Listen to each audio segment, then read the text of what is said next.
Derek Bieri spent years pulling dead cars out of fields and turning them into rolling proof that nothing is really beyond saving, and that idea built him millions of viewers on his channel, Vice Grip Garage. Fewer of those same viewers saw how often that philosophy got tested on him personally through a near-ending crash, a truck fire, repeated theft, and fake death rumors that reached his own mother.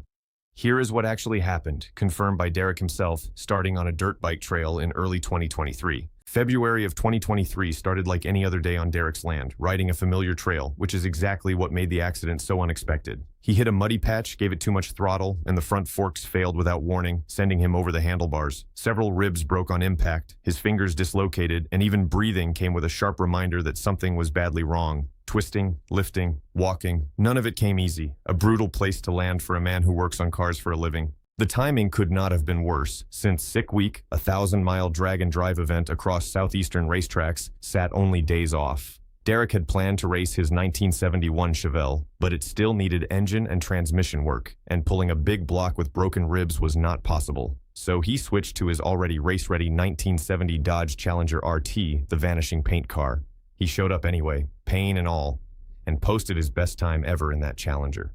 Viewers noticed the slower movements and grimaces before he said a word, and once he told the story, comments filled with support from people who had survived similar wrecks. Recovery held through most of 2023, though a different loss waited down the road. In July of 2025, Derek lost his black and red 1991 Chevrolet Suburban, a truck that meant more than most project cars since he and his son Bradley had taken it cross-country on a West Coast trip. Driving home from the Iola Car Show in Wisconsin, its rear air conditioning unit caught fire, and the truck was gone by the time he pulled over. Everyone walked away unhurt, which he noted right away on Instagram, though watching a dependable truck burn hits differently than losing a barn find that barely ran. Rather than file an insurance claim worth far less than the truck, he had VM Performance strip it for parts, and the big block and transmission went into another square-body Chevy. A stranger problem spread alongside that recovery, one no mechanical skill could fix. Rumors in 2025 claimed Derek had died, blaming a garage accident, illness, jail time, or disappearance. None of it true. What bothered him most was not his reputation. It was that the rumors scared his mother and left his kids fielding confused questions at school. By September of 2025, he addressed it directly on Instagram, confirming he was alive and the videos spreading the claims were nonsense. His fix has stayed simple since. Keep posting, since a man uploading content yesterday is clearly not a man who died last week. Theft became a recurring cost of fame, despite 2 decades of working on cars without a single tool going missing before the channel made him recognizable. That changed in 2022 when someone took a $1,200 carburetor off his property, caught on camera moving fast and confident, and no one was ever caught. He answered with more cameras, motion sensors, and lighting. March of 2025 proved that was not enough when thieves pulled a toolbox kit and a Milwaukee case straight out of his truck, gear grown into a hand shape over years of use. Fans filled the comments with suggestions, GPS trackers, hidden AirTags, pawn shop checks, watching Craigslist, and he bought a replacement kit fast to keep the schedule moving. That schedule had already shifted once before, not from theft or injury, but from burnout built up over years. Weekly uploads were the norm until the pace dropped to twice a month by mid-2023, and fans started asking on Reddit if something was wrong. The real explanation traced to a previous career as CEO of an automotive parts company, where long hours wore him down until projects he loved felt like obligation. By 2016, he had gone to therapy and left the corporate world for YouTube, and it worked for a while as the channel grew, and the pandemic pushed subscribers past 500,000. None of that mattered once the workload caught up again, since filming, editing, sponsors, and roughly 300 nights a year away from home triggered a second burnout, forcing him to slow down for good.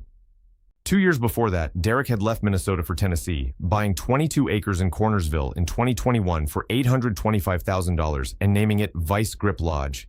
Tennessee brought no state income tax, cheaper bills, and weather mild enough to film year-round, an upgrade from Minnesota winters that dropped to -38 and cost months of filming. The location cut a drive to Florida from 3 days to 1, and the property had room for a bigger shop, dirt bike trails for the kids, and no homeowner association rules. Growth undid some of that peace past 2.4 million subscribers as fans pieced together the property's location from video backgrounds and public county records. Strangers began showing up uninvited at the gate, some for photos, others simply walking onto the land, and thefts grew more frequent as the address spread. With 3 kids living there, Derek and Jessica grew genuinely worried, and what once felt like the perfect setup started feeling like a liability. By late 2025, the property went up for sale at $1.95 million, more than double what they paid 4 years earlier, with the next move planned through an LLC and a filming location kept separate from wherever the family actually sleeps. Family has always run underneath the business, starting with Jessica, married to Derek since 2008, who took over the behind-the-scenes work long before subscriber counts meant anything, handling filming, merchandise, scheduling, and sponsors while staying mostly off camera. Their 3 kids grew up around cameras as a normal part of life, though Derek keeps them as kids first, not content.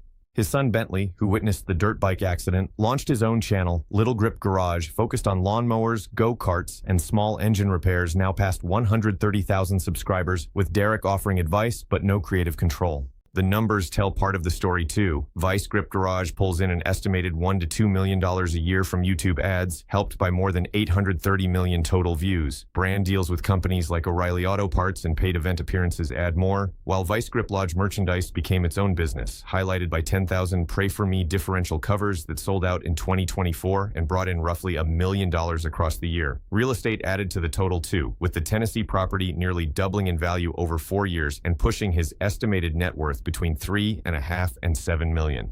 As of December 2025, Derek is 41, still running the channel from Tennessee while preparing for the next move, and still posting twice a month rather than weekly. Recent videos featured a holiday special built around fan gifts, and 2026 is shaping up around a twin-turbo Falcon for drag racing, proof that fewer uploads meant bigger projects rather than smaller ambition. His Chevelle hit 140 miles an hour during a recent sick week, and some finished builds have gone through Mecum auctions for prices reflecting years of careful work. Family life looks different now, since Jessica and the kids factor into every decision, and holidays stay off the work calendar entirely. None of his generosity came out of nowhere. Derek grew up on a farm in North Dakota where his father treated fixing broken equipment as something bigger than necessity, a way neighbors looked out for each other and skills passed down naturally. That shows in a 2021 Christmas drive that raised $2,000 through the VGG Nation fan community, with Nitto Tires donating tires for a project car. By 2024, an Oklahoma event packed vehicles with gifts for kids and raised $2,200 for families in need, alongside a giveaway of a Yenko Tribute Chevy Nova Resta mod built around a 6.0 LS engine. When flooding hit Asheville, North Carolina in 2025, he partnered with Convoy of Hope to help direct disaster relief funds. Every year, he pauses content to honor veterans, a tribute connected to his own Army deployment in Iraq, and most of his giving stays out of the spotlight, since merchandise revenue quietly funds scholarships in North Dakota for kids who want to become mechanics but cannot afford the training. The philosophy has not changed since that farm. Use what you have, help where you can, and let the work itself matter more than whatever recognition comes with it.